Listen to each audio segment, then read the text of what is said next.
그렇게 생각을 해봅니다. 때로는 믿는 사람들이 이런 말을 하는 것을 많이 듣습니다. 내가 하나님의 뜻을 알기만 하면은 다 하겠습니다. 내가 몰라서 그렇지 하나님의 뜻을 알기만 하면은 그대로 다 하겠습니다. 라고 말을 하는 것을 많이 듣습니다. 그러면서 이제 하나님의 뜻을 내 상황에서 내가 무엇을 해야 되는지 하나님의 뜻을 알고 싶다고 말하는 것을 듣습니다. 그런데 가만히 생각을 해보면은 우리가 하나님의 뜻을 모르는 게 아닙니다. 잘 알고 있는 경우가 많이 있습니다. 다만 진정한 우리의 갈등은 하나님의 뜻을 모르는 게 아니라 하나님의 뜻을 아는데 하나님의 뜻과 나의 뜻, 나의 욕망 사이에서 고민을 하고 있다는 것입니다. 하나님의 뜻을 따를지 아니면은 내가 원하는 것을 따를지 그것을 고민하는 거지 솔직히 하나님의 뜻을 몰라서 고민하는 적은 많이 없지 않은가 그렇게 생각을 해봅니다. 그래서 만약 혹시 그것 때문에 고민하고 있다면 하나님의 뜻을 따라야 되는지 아니면 내가 원하는 것을 해야 되는지 그것을 가지고 고민하고 있다면 오늘 신명기 2장의 말씀이 좋은 가르침이 되지 않을까 생각을 해봅니다. 신명기 2장은 하나님의 주권에 관한 이야기가 됩니다. 하나님의 주권이라는 것은 하나님께서 모든 것을 다 계획하시고 하나님께서 그 계획하신 대로 하나님의 뜻대로 모든 것을 이루신다는 것입니다. 이것을 간단히 표현한다면 하나님께서 우리를 거느리신다라고 우리가 표현을 할 수가 있는 것입니다. 우리가 가만히 생각해 보면 어차피 모든 것은 다 하나님의 뜻대로 됩니다. 그거 믿으십니까? 하나님 뜻대로 모든 것은 다 되게 되어 있는 것입니다.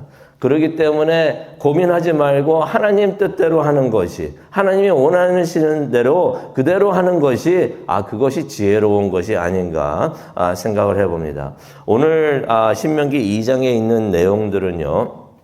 2장 전체에 있는 내용들은 요단강을 건너기 전에 요단을 건너가지고 가나안에 들어가기 전에 그 요단강 동쪽에서 있었던 일들을 기록을 하고 있습니다. 4절을 가기를 원하는데요. 4절을 가니까 이스라엘 백성이 세일 지역을 지나가게 됐다라는 말씀이 나옵니다. 세일이라는 것은 이스라엘 동쪽, 동족이 되죠. 이스라엘 동족 에서의 후손이 사는 곳을 말하는 것입니다. 에서의 후손. 우리는 그들을 에돔이라고 또 이렇게 잘 알고 있는데요. 이스라엘은 야곱의 자손이니 에돔 사람들은 그 세일에 사는 사람들과는 형제 관계였던 것을 우리가 알 수가 있습니다. 형제 관계, 가족 관계, 어떻게 보면 가장 가까운 사람들이 형제일 수가 있고 가족일 수가 있지만은 가족끼리의 애증의 갈등이 있을 수가 있습니다. 야곱과 에서도 그러했었죠. 내용은 우리가 잘 알고 있습니다. 야곱이 에서를 속여가지고 장자의 축복을 탈취한 사건. 그래가지고 그 형제 간의 사이가 무척이나 안 좋아졌던 거 우리가 기억을 합니다. 물론 나중에 그 당사자들 에서와 야곱은 화해를 했지만은 그 후손들 사이에서의 적대감은 시간이 갈수록 안 좋아지고 심화되는 것을 우리가 역사를 통해서 보게 됩니다.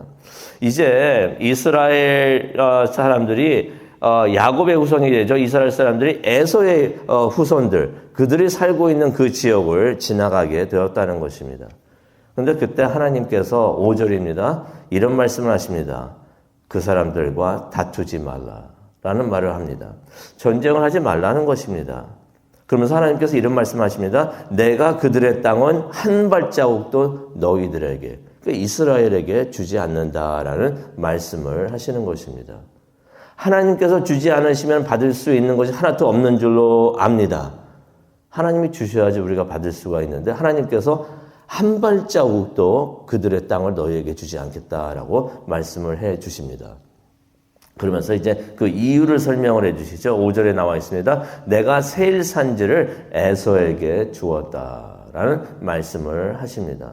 하나님께서 그 지역을 이미 에돔 사람들에게 에서의 후손들에게 주셨기 때문에 그것을 이스라엘이 빼앗을 수가 없다고 말을 하시는 것입니다.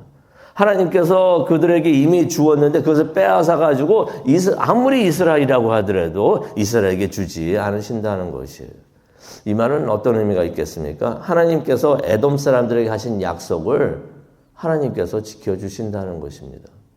이스라엘 사람들에게 하신 약속도 분명히 지켜주시지만은 다른 사람들에게 하신 약속도 하나님께서는 그것을 지켜주신다는 것이에요. 그래서 6절에 이런 말씀을 하십니다. 음식이든 물이든 돈을 내고 너희들이 이제 지나가게 되는데 음식을 먹든 아니면 물을 먹든 다 돈 내고 사 먹어라라고 말씀을 해주십니다. 그 말씀을 보면서 그런 생각이 들어요. 하나님께서 에돔 사람들을 참 챙기신다라는 생각이 듭니다. 솔직히 이스라엘 사람들 지난 광야 40년 동안을 지나면서 전쟁을 수없이 했는데 전쟁을 하면서 승리를 수없이 얻었는데 이제는 지나가면서 돈을 내고 사 먹어라 하니까 이것이 생소하지 않았을까 생각이 듭니다. 근데 아마 이스라엘 사람들에게도 이게 큰 깨달음이 있었을 것을 우리가 생각할 수 있는 것이 하나님께서 에돔의 권리도 그렇게 챙겨주시는데 하나님께서 이스라엘의 권리는 당연히 챙겨주시겠구나 하는 것을 아마 이스라엘 사람들이 깨닫지 않았을까 생각을 해봅니다. 하나님께서 이제 가나안에 들어가게 되는데 가나안에 들어간다고 약속하셨던 거 그거는 에돔 사람들까지도 하나님께서 챙겨주시는데 약속을 지켜주시는데 이스라엘 사람들의 약속, 권리 그거는 당연히 챙겨주시겠구나 하는 것을 깨닫지 않았을까 그렇게 생각을 해봅니다. 우리는 당연히 가나안은 차지하게 될 것이다 라고 생각을 했을 것입니다. 실제로 7절을 보게 되면 하나님께서 지난 40년 동안 이스라엘과 함께 하셨다고 말씀을 하십니다. 그런데 하나님께서 함께 하시면서 부족한 것이 모자람이 하나도 없었다라는 말씀이 7절에 기록이 되어 있습니다. 에돔을 그냥 지나가게 되면은 손해볼 것 같지만은 하나님께서 다 챙겨주신다 하는 것을 믿으라는 말씀이 여기에 있는 것입니다. 9절을 가기를 원하는데요. 하나님께서 모압과도 전쟁을 하지 말라라고 말씀을 하십니다. 같은 이유 때문에겠습니다. 모압은 롯의 자손이기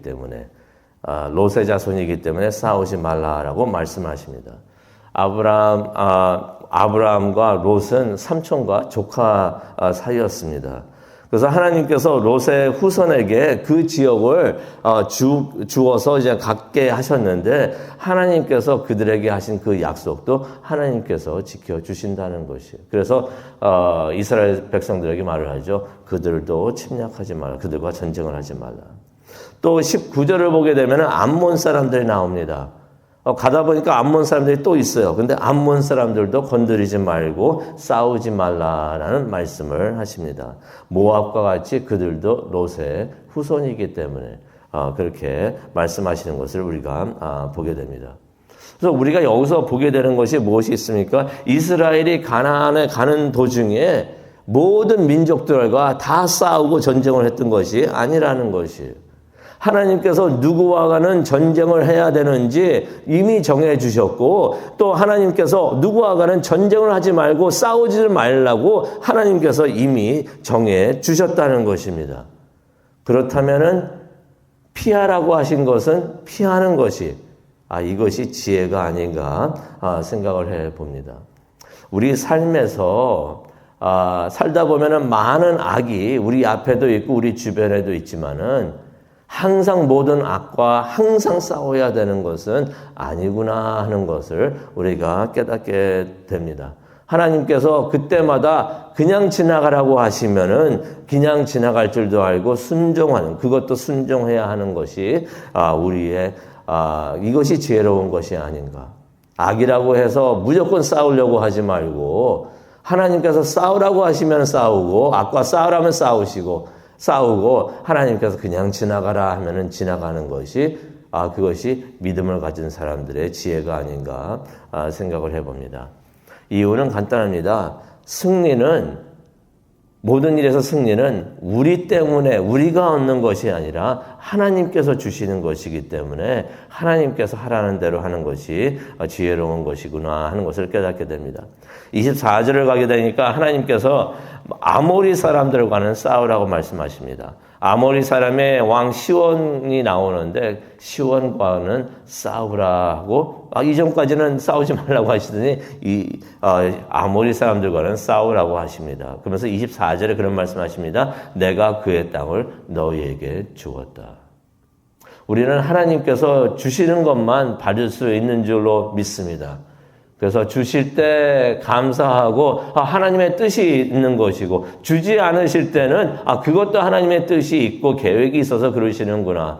안 주신다고 해서 우리가 못 받는 것도 아니고 하나님께서 다 우리를 챙겨주시는데 그것을 우리가 깨닫기를 원합니다. 그런데 모세가 26절을 보니까 시온에게도 가가지고 사자를 보냅니다. 가가지고 화평을 요청을 합니다. 뭐라고 요청을 하니까 이전에 했던 것과 같이 우리가 당신 나라를 통과하게 해 주시오라고 말을 합니다. 그러면서 이제 음식과 물은 우리가 다 사막을 터이니 지나가기만 해 주시오라고 말을 합니다. 그런데 이 아모리 사람의 왕 시온이 그 요청을 완강하게 거절을 합니다. 이유가 설명이 되어 있는데요. 30절을 보게 되니까 그 이유가 하나님께서 그들을 이스라엘 손에 넘기시려고 시온의 마음을 완고하게 하셨다라는 말씀이 나옵니다. 여기서 한 가지 깨닫게 되는 것이 우리의 마음이 완고하게 되는 것. 고집을 부리면서 완고하게 되는 것. 이것 때로는 이것을 조심해야 되지 않겠는가 그렇게 생각을 해봅니다. 이 아모리 사람의 왕 시온이 마음이 완고해지면서 결국 하나님께서 그렇게 하셔가지고 그들을 이스라엘에게 넘기시는 것을 우리가 보게 됩니다. 결국 전쟁이 일어나는데 이스라엘이 크게 승리를 합니다. 그래서 어느 정도 승리를 했냐면은 기록이 남아 있습니다. 36절을 보니까 어떤 성도 우리가 차지하지 못한 곳이 없다라는 말씀이 나옵니다. 하나님께서 모세에게 주신 약속을 다 지키신 것. 하나님께서 주신다고 하셨더니 모든 것을 다 주신 것을 우리가 보게 됩니다. 오늘 말씀 우리가 보면서 우리가 기도하는 시간을 갖기를 원하는데요. 모세가 37절에 이렇게 기록을 하고 있습니다. 우리 하나님 여호와께서 우리가 가기를 금하신 모든 곳은 우리가 침입하지 않았다. 하나님이 가라고 하신 곳만 갔고 하나님께서 들어가지 말라고 한 것은 우리가 들어가지 않았다라고 말을 하고 있습니다. 기록을 하고 있습니다. 기억을 하고 있습니다. 이것이 지혜가 아닌가 생각을 해봅니다. 하나님께서 하라고 하시는 것은 하나님께서 반드시 우리에게 주신다고 믿고서 담대히 그런 것은 하고 하지 말라고 하시는 것은 우리가 욕심내지 말고 그냥 지나가는 것이 지혜로운 것이 아닌가 생각을 해봅니다. 하나님께서는 우리가 피해야 하는 것과 싸워야 하는 것을 모든 것을 다 정해 주시고 또 그것을 다 그대로 이루시는 줄로 믿습니다. 모든 것이 다 결국 하나님 뜻대로 되는 것이니 우리가 하나님의 뜻을 찾고 또 하나님께서 그 뜻을 우리에게 알려주실 때 우리가 그 뜻을 그대로 순종하기를 원합니다. 결국 하나님께서는 우리를 거느려 주시기 때문에 우리에게 필요한 모든 것을 주시고 우리에게 족한 은혜를 주실 줄로 믿습니다. 하나님께서 우리를 항상 거느려 주시고 인도해 주신 것을 깨닫고 항상 감사하며 그의 말씀에 순종하는 우리 모두가 되고 또 그것을 결단하는 이 시간 되기를 원합니다. 우리 다 함께 기도하겠습니다. 하나님 감사합니다. 신명기 2장을 통해서 하나님께서 우리를 거느려 주시고 또 우리가 해야 되는 것과 하지 말아야 되는 것을 미리 정해 주시고 우리에게 알려주시는 것을 우리가 깨닫게 됩니다. 하나님의 뜻을 모르는 것이 아니라 우리가 하나님의 말씀을 읽으면서 말씀을 통해서 또 성령님을 통해서 우리에게 하나님의 뜻을 우리에게 알려주시는 줄로 믿습니다. 하나님의 뜻과 나의 욕망 사이에서 고민하는 것이 아니라 하나님께서 하라는 것은 담대히 하고 하지 말라는 것은 욕심을 내지 않고 하지 않는 우리가 될 수 있도록 하나님 도와주시옵소서. 족한 은혜를 주시는 하나님을 깨닫고 항상 감사하면서 순종하는 우리 모두가 될 수 있도록 하나님 이 시간 우리와 함께하여 주시고 인도하여 주시옵소서. 감사합니다. 예수님의 이름으로 기도합니다. 아멘.